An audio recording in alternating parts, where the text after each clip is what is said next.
2021년도 1월 10일 주일 말씀입니다. 누가복음 24장 15절의 말씀입니다. 그들이 서로 이야기하며 문의할 때 예수께서 가까이 이르러 그들과 동행하시나 그들의 눈이 가리워져서 그인 줄 알지 못하거늘. 한 주간의 여러분들의 삶 가운데 하나님의 평강이 여러분들 마음과 생각과 여러분의 모든 하는 일 가운데 함께 하신 줄로 믿습니다. 이 그림을 한번 보세요. 이 그림을 보면 엠마오로 내려가는 두 제자라는 그런 그림의 제목입니다. 여기서 보면 글로벌한 제자와 또 한 제자가 있는데 아주 실망한 채, 낙심한 채 그들의 길을 걷고 있습니다. 왜일까요? 그토록 믿었던 예수님께서 죽으시고 또 무덤에 묻히시고 돌 무덤에 또 들어가시고 그 시체가 이제 없어진 거예요. 실종한 겁니다. 그래서 이들은 굉장히 실망한 모습으로 엠마오로 돌아가고 있는 그런 그림의 장면입니다. 그때 예수님께서 다가오죠. 예수님께서 다가와서 그들 옆에 계십니다. 근데 이 두 제자는 그가 예수님인지 알지 못합니다. 단지 어떤 한 사람으로 그렇게 알고 있습니다. 왜였을까요? 바로 그들의 영적인 눈이 닫혀져 있었기 때문에, 어두워져 있었기 때문에 참 예수님을 볼 수 없었던 것입니다. 이와 같이 영적인 눈에 가려져 있으면 하나님을 보지 못합니다. 하지만 영적인 눈이 떠 있으면, 열려 있으면 항상 나와 동행하시고 나와 함께 하시고 나의 장애까지 어려움까지도 하나님께서 짊어지시고 나를 이끄시는, 내 삶을 이끄시는 하나님을 체험할 수 있다는 것이죠. 우리의 삶도 마찬가지입니다. 항상 좋은 일들만이 있을 수는 없지요. 우리 인생에는 어려움도 있고 힘듦도 있고 또한 고통 가운데 거할 수도 있습니다. 때로는 너무나 즐겁고 너무나 행복하고 모든 것이 형통할 때도 있습니다. 우리 삶이 그렇죠. 형통하고 모든 일들이 잘 될 때는 나와 함께 하시는 하나님 감사합니다. 이런 고백이 나올 수도 있을 것입니다.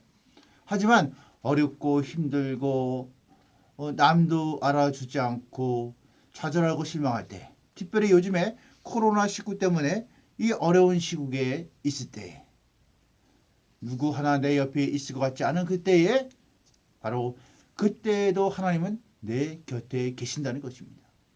우리가 그것을 알지 못하는 이유는 우리가 바로 영적인 눈이 떠져 있지 않기 때문에, 엠마오로 가는 두 제자와 같이 영적으로 눈이 떠 있지 않기 때문에 그럴 수 있다는 것입니다. 하나님은 여러분과 항상 늘 함께 하십니다. 오늘 본문에 보면 이 두 제자가 말씀을 들을 때, 예수님의 말씀을 들을 때, 또 예수님께서 그들을 향해서 떡을 떼어주며 기도할 때에 바로 영적인 눈이 떠지는 것을 볼 수 있습니다. 우리도 마찬가지입니다. 말씀을 사모하고 말씀을 읽으면서 우리가 그 영적인 말씀을 깨달아 알았을 때에 이 말씀이 내 삶에 적용되어서 이 말씀이 진정으로 나를 뜨겁게 하고 마음을 뜨겁게 하고 내 생각을 부정적인 것에서 긍정적인 생각으로 바꿔지게 하는 것, 그것이 바로 말씀의 능력입니다. 그리고 우리가 간절히 기도할 때 하나님 왜 내게 이런 어려움을 주십니까? 왜 이런 고통을 주십니까? 하나님께 간절히 기도할 때에 하나님께서 음성을 주십니다. 하나님께서 내가 너와 함께 한다. 네가 깨닫기를 원한다. 나는 너를 사랑한다. 그 하나님의 음성을 들을 수 있습니다. 조직신학에 보면 성도의 견인이라는 것이 있어요. 하나님께서 택한 백성, 예수는 나의 구주십니다. 나의 주인이십니다. 라고 고백한 자들에게는 하나님께서 그 순간부터 영원까지 우리는 이 세상에 살아가면서 천국 백성이 되죠. 영생을 얻게 됩니다. 그때부터 하나님께서는 우리와 늘 항상 함께 하신다는 거예요. 이것이 바로 성도의 견인입니다. 끝까지 책임지켜 주신다는 것입니다. 부모가 자식을 낳습니다. 부모가 자식을 낳으면 정상적인 부모라면 끝까지 그 부모가 이 세상에서 생애를 마치고 영원한 천국에 이르기 전까지 우리는 그 자녀를 위해서 최선을 다하는 것이 정성적인 부모예요. 이와 같이 하나님께서는 우리와 항상 함께 하십니다. 나의 구주, 나의 아버지, 아빠 아버지라고 고백한 그 모든 하나님의 믿는 자녀들에게 하나님께서는 함께 하시고 또한 동행하시고 행하신다는 것입니다. 그 믿음을 여러분들 꼭 가지시기 바랍니다. 그러기 위해서는 어떻게 해야 된다고요? 영적인 눈이 떠져야 됩니다. 어두움의 그런 가운데 있는 데서 영적인 눈이 떠져서 바로 내 옆에 계시는 나와 동행하시는 내 앞서서 주관하시고 내 삶을 형통케 하시고자 하시는 하나님을 볼 수, 예수님을 볼 수 있어야 된다는 것입니다. 그래야지 그 사랑 안에 기쁨과 감사와 행복한 삶을 살 수가 있습니다. 바울은 그런 삶을 살았습니다. 바울이 다메섹 도상에서 변화되기 전까지는 세상적으로 볼 때에는 부족함이 없었습니다. 그의 학문이나 또한 그의 가정이나 그의 신분이나 모든 면에 있어서 부족함이 없었습니다. 하지만 그가 다메섹 도상에서 예수님을 만난 후에는 그가 지금까지 가졌던 그 모든 것이 배설물과도 같다라고 말합니다. 다 하찮은 것이다. 내 죄에 드린 것은 바로 주 안에 있는 기쁨이다 라고 이렇게 고백합니다. 그리고 그의 인생의 좌우명이 무엇입니까? 어떤 말씀입니까? 빌립보서 4장 13절에 보면 내게 능력 주신 자 안에서 내가 모든 것을 할 수 있다라고 말씀합니다. 그 전의 말씀을 보면 내가 부한 가운데 처해 있을지라도 비천한 가운데 처해 있을지라도 이 모든 것을 이길 만한 비결을 배웠노라. 바로 인생의 참 진리를 깨달은 거예요. 바로 하나님 안에 사는 것이, 주 안에 사는 것이 참 기쁨이다 라는 것입니다. 말씀에 있습니다. 그의 나라와 의를 구하라. 그러면 너에게 있어야 할 모든 것을 어떻게 주신다? 더하여 주신다고 말씀합니다. 여러분의 삶의 인생의 목적이 무엇입니까? 돈을 버는 것입니까? 자녀를 잘 교육하는 것입니까? 또는 어떤 지위의 최고의 지점에 이르는 것입니까? 이것은 두 번째 문제입니다. 첫 번째 문제는 여러분들이 그의 안에 거하고 그의 안에 거함으로 참 기쁨 가운데 살아가고 있느냐. 주의 사랑을 느끼면서 나와 동행하시고 또한 내 앞서서 모든 삶을 형통케 하시는 그 은혜의 하나님을 체험하며 살아가고 있느냐. 그것이 첫 번째입니다. 여러분들 꼭 기억하시기 바랍니다. 사도행전에 주인공이 있죠. 바로 그 유명한 사도 바울입니다. 이 사도 바울은 어떤 환경 속에서도 주님 안에서 거했던 사람이죠. 주님과 동행한 사람이었습니다. 특별히 사도행전 27장에 보면 그가 이제 죄수의 신분으로서 로마로 호송되는 그런 과정이 나옵니다. 그 과정 속에서 배를 타게 되죠. 배를 타고 가는데 그 잔잔한 순풍이 있던 그 파도가 갑자기 광풍으로 바뀝니다.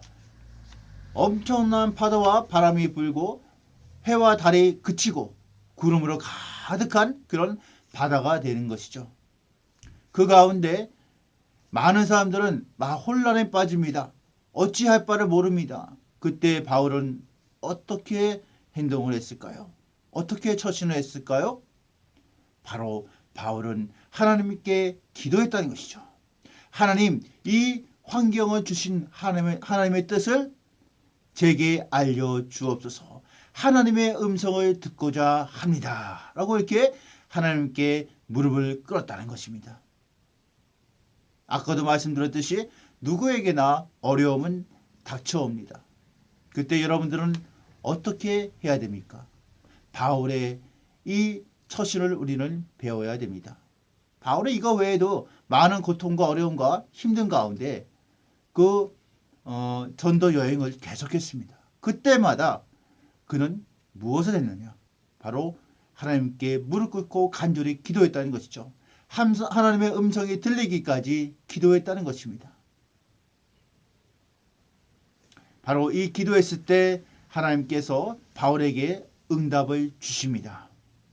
배는 파산되어 없어질지라도 이들의 생명은 내가 지켜주겠다. 이런 응답을 주십니다. 그리고 이 바울의 말처럼 그렇게 되죠. 하나님의 응답을 들은 바울은 그들에게 이런 말을 하고 또 바울이 그냥 있었느냐? 뭐 하나님의 음성을 주셨으니까 당연히 알아서 모든 것을 다 진행해 주시겠지라고 이렇게 가만히 있었느냐? 그렇지 않았다는 것이죠. 사도 바울은 최선을 다해서 자신이 할 수 있는 일들을 했습니다. 사공들이 막 도망치려고 합니다. 바다로 뛰어들려고 하고 여러 가지 당황하는 그들을 달랩니다. 안정을 시키죠. 또한 기운을 내도록 떡을 만들어 최선을 다하여 공급을 하고 밀을 바다에 던져서 배를 가볍게 하고 여러 가지 방법을 해서 최선을 다해서 이 배가 온전하게 진행해 나갈 수 있도록 최선을 다하게 됩니다. 이 최선을 다했을 때 바로 어떻게 됩니까? 구원을 받습니다. 배는 파손되어 없어질지언정 그들의 생명에는 전혀 지장이 없게 하나님께서 구원을 하시게 됩니다. 코로나19 시대에 누구나 어렵습니다. 경제적으로 또한 환경적으로 또한 건강상의 또 어려움도 있을 것입니다. 이때 결코 절망하지 마시기 바랍니다. 절망 속에서 희망을 꼭 바라보고 하나님께 기도하시기 바랍니다. 여러분들이 바라고 기도하는 대로 하나님께서는 이루어 주십니다. 혹시 육신적으로 연약한 가운데 있습니까? 히스기야는 당장 죽을 운명이었지만 하나님께 기도했을 때 하나님께서 그의 생명을 연장시켜 주십니다. 하나님의 뜻은 반드시 그에게 필요하고 또한 사랑하는 마음을 가지고 계시는 분이 바로 하나님이십니다. 그러기에 여러분들 그 믿음을 가지고 확신을 가지고 여러분들 한번 기도해 보시기 바랍니다. 하나님은 어디 계십니까? 바로 당신의 옆에 계십니다. 그리고 당신과 동행하십니다. 이 믿음 가지고 한 주간 살아갈 때에 모든 일을 함에 있어서 즐거운 마음으로 행하시고 예수님이 주시는 참 평안이 여러분의 삶을 주관하여서 행복한 한 주간의 삶이 되시기를 주님의 이름으로 축복합니다.